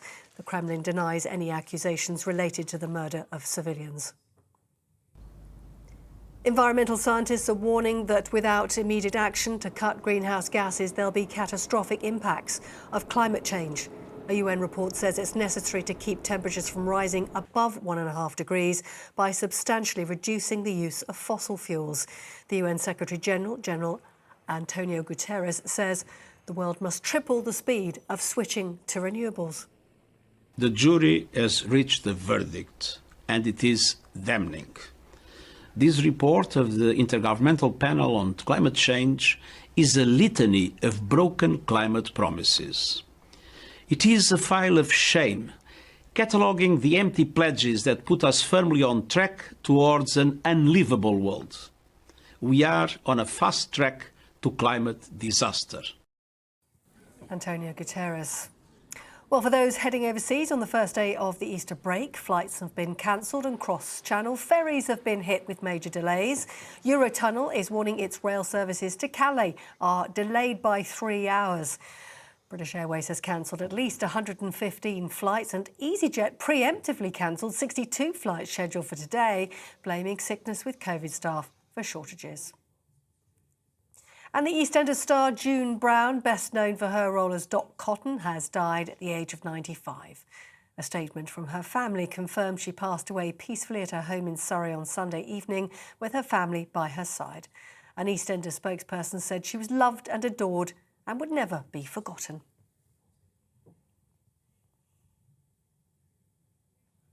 On TV, online and on your radio via DAB+, you're with GBNews. Don't go anywhere. Patrick back in just a moment after the break.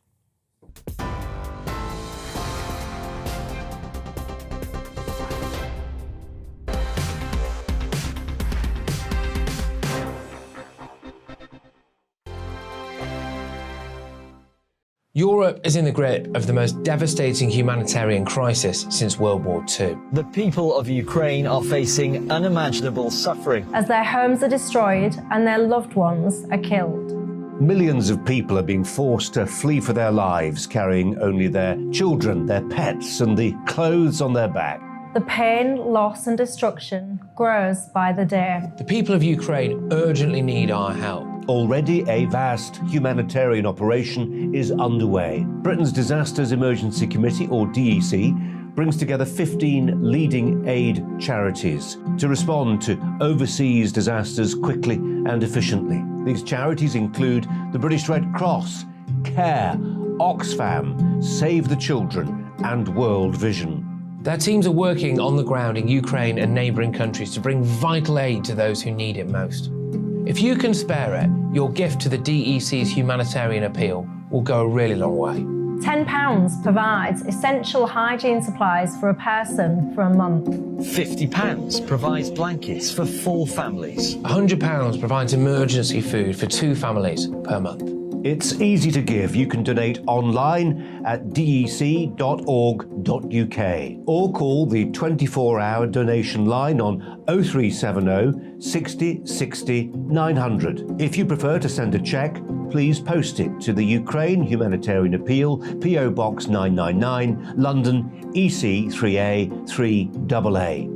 To give £10 on your mobile, simply text the word crisis to 70150. Standard network charges apply for calls and you must be 16 or over. Texts are charged at the standard network rate and your £10 donation will be added to your bill. 100% of your donation goes directly to the DEC to save lives and deliver critical support where it's needed.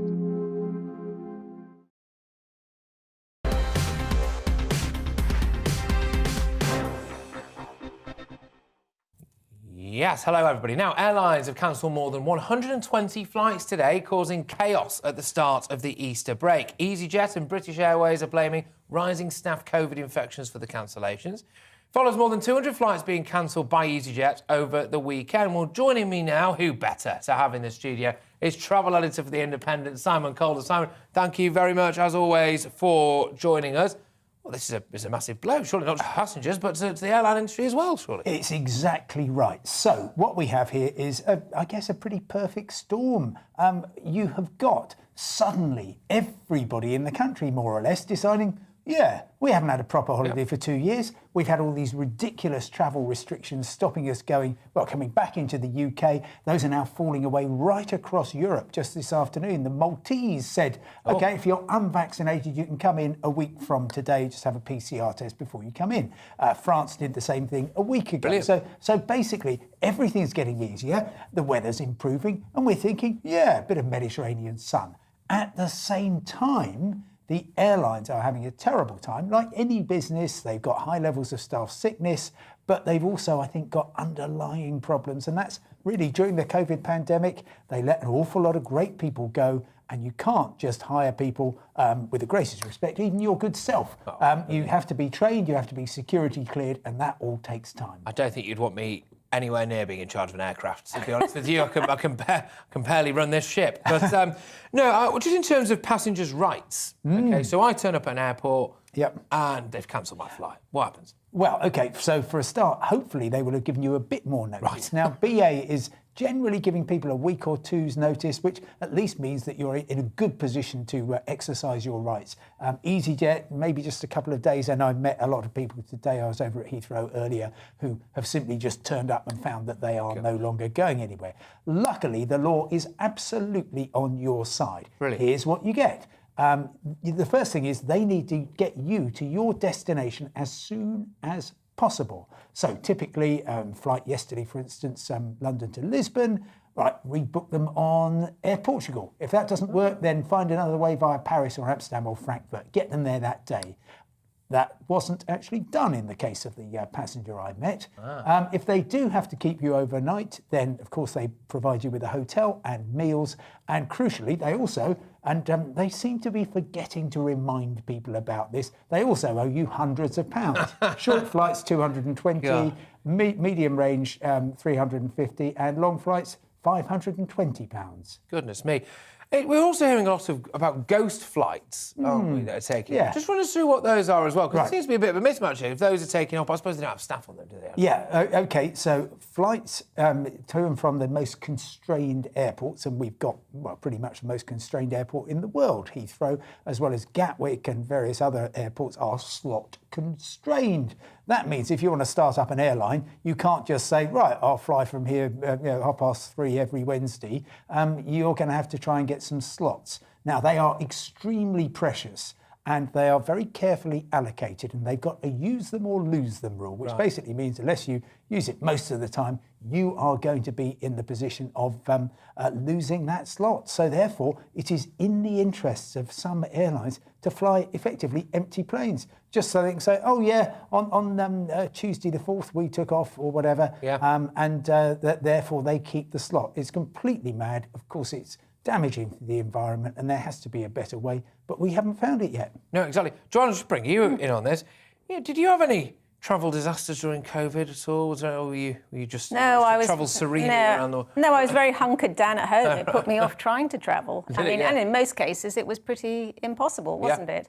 I think when things opened up a bit last summer, I grabbed the opportunity and just went over to Mallorca, which was very nice, and the sort of Spanish were very welcoming, and I think if I remember rightly, they were a bit more liberal on the COVID restrictions than some other countries, because they're so reliant on British travel. But that has happened to me once, I must admit, where I turned up at Heathrow and my flight was cancelled. OK, and did they look after you properly? Well, because I live in London, it wasn't, from their point of view, they didn't have to put me up anywhere, and I think we got credits of a flight in future. OK. Well, and the Civil Aviation Authority has this afternoon come out and said, by the way, airlines, you know exactly what the rules are. You know exactly what you should be doing. If you're not, we're going to have a word with you. Good. Right, now, which one I've got you? Can I pick your brains on something? Yeah. So my family lives around Manchester Airport. Yeah. OK. Now, they are adamant that Manchester Airport has gone to pot, right? My dad queued for 5 hours to get through check-in, customs, etc., security checks. They delayed the flight, right, so just as well. Loads of people missing their flights. And apparently this is a regular occurrence. And I'm just wondering, are staff shortages really hitting airports? This is so hard.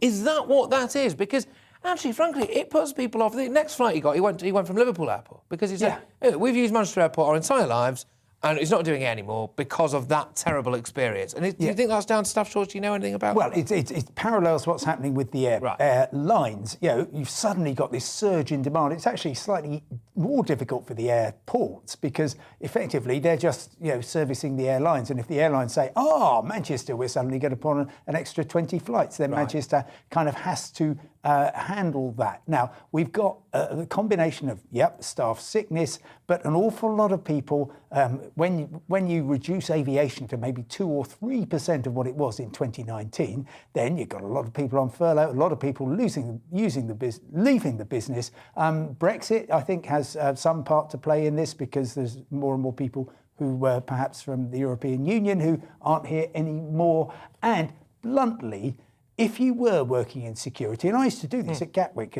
frisking people, it was a job, not a hobby. Frankly, I can think of better things to do than get up at 3 o'clock in the morning, rummage through people's belongings with a group of people who are stressed and angry, and they think it's your fault that they're going to miss your flight, their flight. I mean, please don't, in any circumstances, take it out on the poor old frontline staff. No, absolutely, Sam. Thank you very much, my good man, for coming into the studio as well. Simon Calder there, of course, travel editor at The Independent. Joanna has been with me throughout the show and will be sticking around, hopefully, as well, right until the bitter end. But we're going to move away from that now and talk about another issue that I know gets you guys very hot under the collar, a range of views on both sides. Now, leading athletes in track and field events are reportedly concerned that they could become entangled in this transgender debate. So, according to the Daily Mail, it's after the controversial banning of Emily Bridges from elite women's cycling events and the furore of Leah Thomas.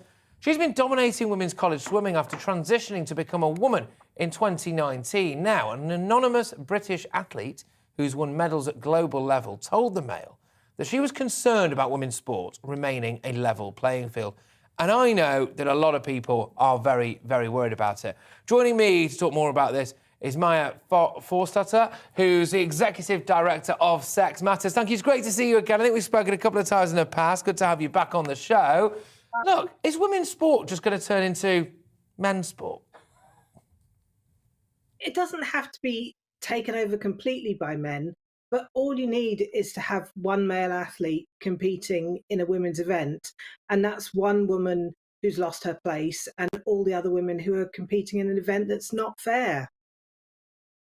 Yeah, it's what look, as there's so much to get stuck into here, and our viewers get really, really, really worked up about this, and rightly so. But frankly, so does my girlfriend. She's absolutely spitting feathers over this kind of stuff because it just seems unfair, doesn't it?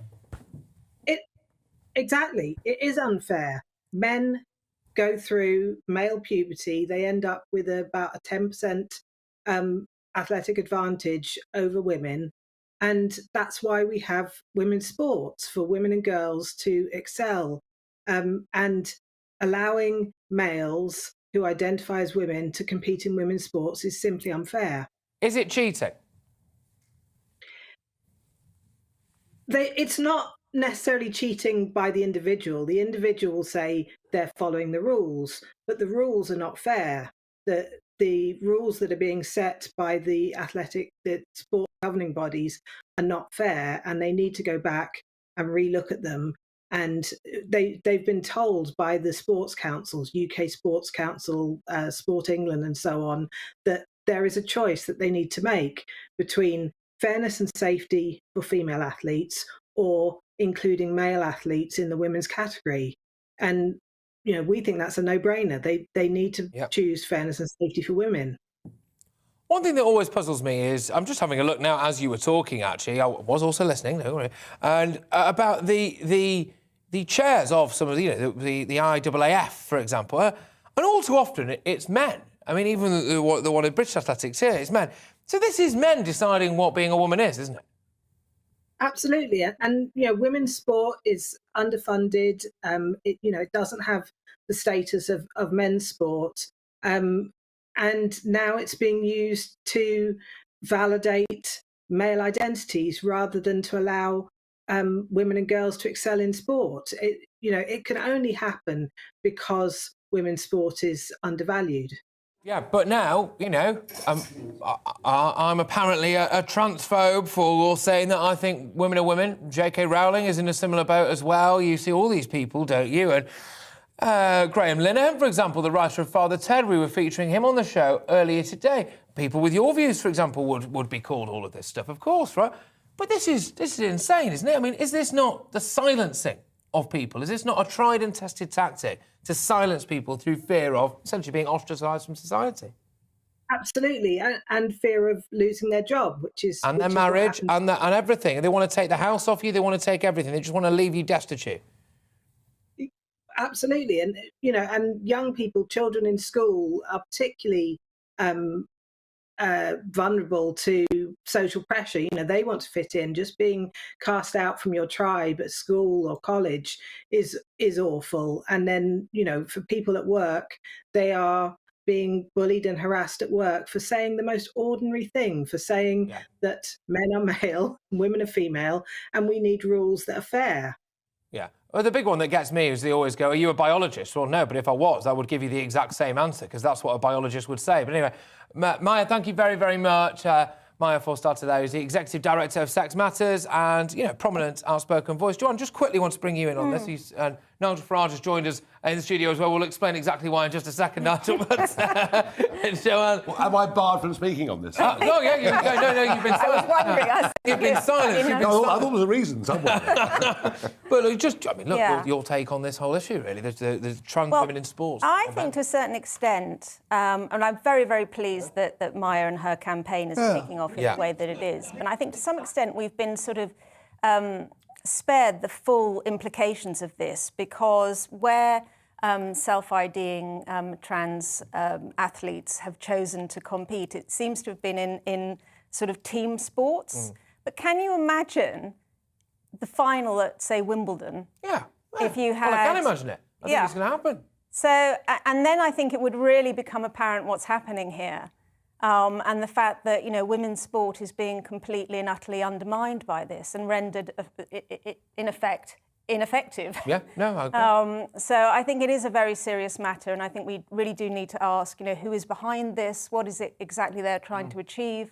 And I suspect that it's a very small minority of activists who probably aren't even representative of the wider trans community. Well, it's a fraction of a percent of people, and somehow they've managed to dominate with their thinking there. But so we're just going to move on, actually, to something else, and finish with a bit of a flourish. I think it's fair to say Conservative Hungarian leader Viktor Orban led his party to a fourth consecutive landslide victory on Sunday. Now, Mr. Orban's party, Fidesz, defeated a six-party opposition coalition and won 53.1% of the vote, with 98% of the votes counted. So this translates to 135 seats in the Hungarian parliament, which is a two-thirds majority. So the Prime Minister said, "We won a victory so big that you can see it from the moon and you can certainly see it from Brussels."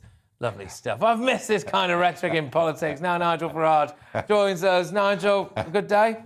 I think Donald Trump must have written those lines because it sounded a bit like him. I mean, look, Orban has always had a degree of pariah status, and that's even more so now given his stance on the war in Ukraine. So he finds himself actually, even without his American allies beside him, even the Visegrad group appears to be split. But here's the point. This is about national sovereignty. Victor is all for national sovereignty. The Brussels dig at the end was really interesting. Libération once wrote that Nigel Farage is Brussels' worst nightmare because he wants to leave the European Union. 10 years later, they wrote, Viktor Orban's an even bigger nightmare because he wants to stay. So Hungary is still taking EU money. Look, it's a big win against the globalists. And how entertaining that Mr. Verhofstadt, that former Belgian Prime Minister, well known in the United Kingdom, thinks that sovereignty is paramount in Ukraine. Exactly. But not in Hungary. No. So, it is a big win for the Conservative movement, whether you like Orban or not. And he was quite pointed, actually. He talked about George Soros, of course, in his speech. Soros, Hungarian-born, and has been funding many campaigns against him over the years. Hey, it's a big win for Viktor. Do you think what's gone on in Ukraine will have given him an extra boost at the polls as well? People, frankly, fundamentally a bit scared in that part of the world, but actually he's all been about strong borders, and that's necessary at the moment, isn't it? Yeah, I mean, that might have helped him. I think what would have hurt him is the rift with Poland. Right. Because Hungary and Poland have been very, very closely together in all their fights with Brussels over the last few years, and of course there is a very major rift over Ukraine, over Russia, over Putin. But whichever way you look at it, this guy is a strong, popular, conservative national leader, and the globalists can't stand it. No, they can't stand it, and he's also quite entertaining as well, which is good because we've missed people like that from our society, and so it is undeniably a good thing. Joanna, what's your view on Viktor Orban? You got one?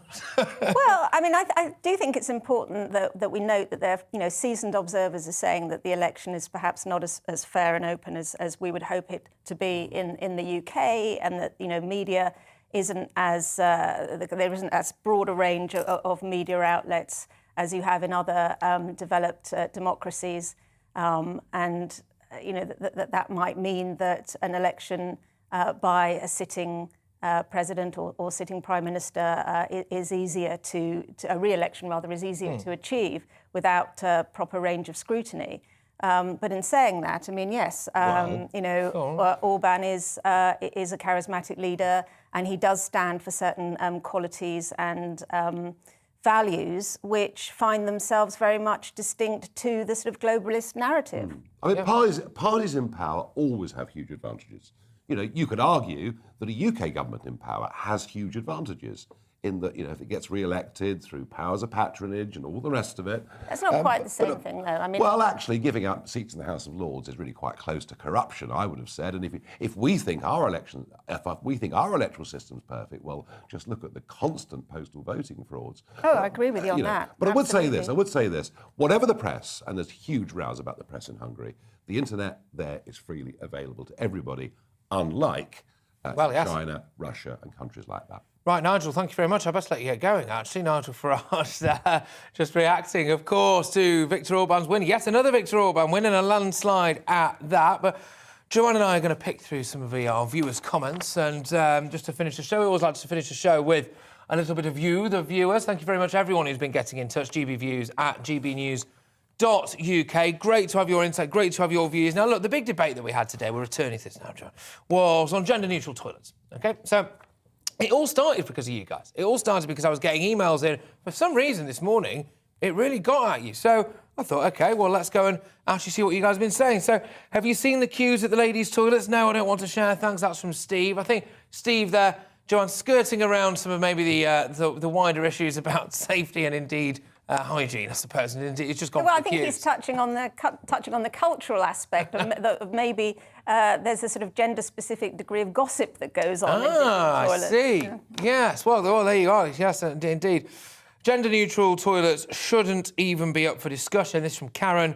He says, I would question why a man would want to use one. Well, I'm not sure. Well, I would question why a man would actively want to use gender-neutral toilet. Yes, I would, actually. But I think sometimes we don't have a choice, do we? And that's just the way the world works. But no, indeed. Well, look, we have kind of come to the end of the show today. It's been an absolute pleasure filling in to Colin Brazier. I feel more distinguished. I feel like more of a statesman than I've ever felt before. But I believe Colin will be back with you tomorrow. Joanne, thank you so much. Absolute pleasure to have you on the show. That's all we've got time for today.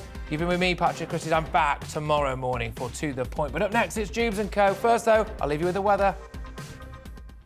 Hello again, Alex Deacon here with your latest weather update. It may be a mild Monday, but the colder air isn't too far away, and it will be returning, certainly across northern Scotland tomorrow, cold enough for some heavy snowfall. At the moment, we're kind of between two weather fronts, and tucked in here, some really quite mild air. But notice that cold front is drifting south, so the cold air is returning across northern Scotland. Some snow showers across Shetland, and by the end of the night, some snow over parts of the Highlands. But mostly rain at low levels here, and a wet night for Northern Ireland. Rain at times for western parts of England and Wales, whereas much of eastern England, southern England, having a dry night with a lot of cloud and that mild air, meaning temperatures holding up at 8, 9, 10 Celsius. But there will be a frost in northern Scotland with that cold air still in place here. Hitting that wet weather means snow.